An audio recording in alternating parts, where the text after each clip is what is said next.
Lecture du livre de la Genèse. En ces jours-là, Sarai, la femme d'Abraham, ne lui avait pas donné d'enfant. Elle avait une servante égyptienne, nommée Agar, et elle dit à Abraham : « Écoute-moi, le Seigneur ne m'a pas permis d'avoir un enfant.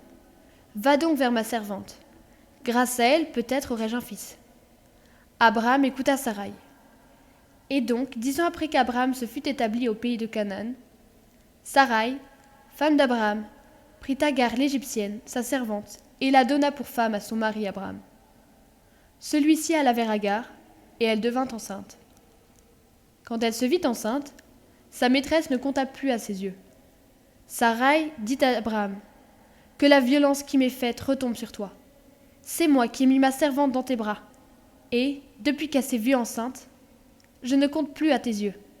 Que le Seigneur soit juge entre toi et moi. » Abraham lui répondit : « Ta servante est entre tes mains.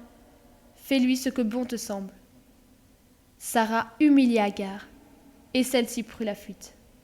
L'ange du Seigneur la trouva dans le désert, près d'une source, celle qui est sur la route de Soul.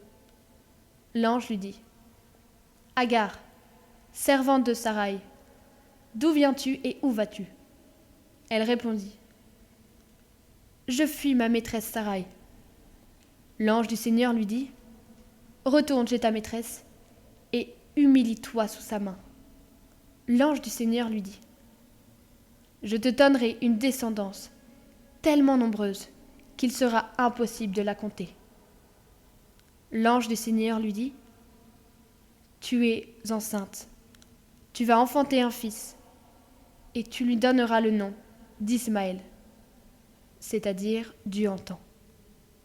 Car le Seigneur t'a entendu dans ton humiliation. Cet homme sera comme l'âne sauvage. Sa main se dressera contre tous, et la main de tous contre lui. Il établira sa demeure face à tous ses frères. » Agar enfanta un fils à Abraham, qui lui donna le nom d'Ismaël. Abraham avait 86 ans, quand Agar lui enfanta Ismaël.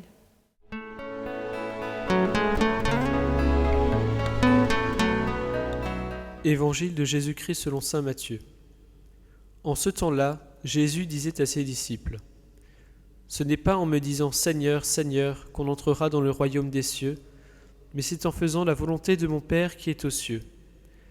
Ce jour-là, beaucoup me diront : Seigneur, Seigneur, n'est-ce pas en ton nom que nous avons prophétisé, en ton nom que nous avons expulsé les démons, en ton nom que nous avons fait beaucoup de miracles ? Alors je leur déclarerai : Je ne vous ai jamais connus. Écartez-vous de moi, vous qui commettez le mal.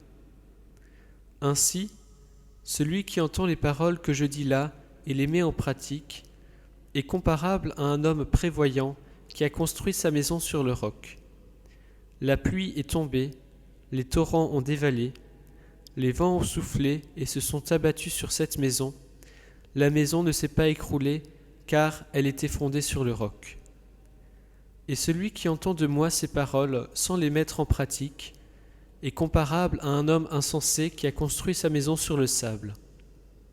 La pluie est tombée, les torrents ont dévalé, les vents ont soufflé, ils sont venus battre cette maison, la maison s'est écroulée, et son écroulement a été complet.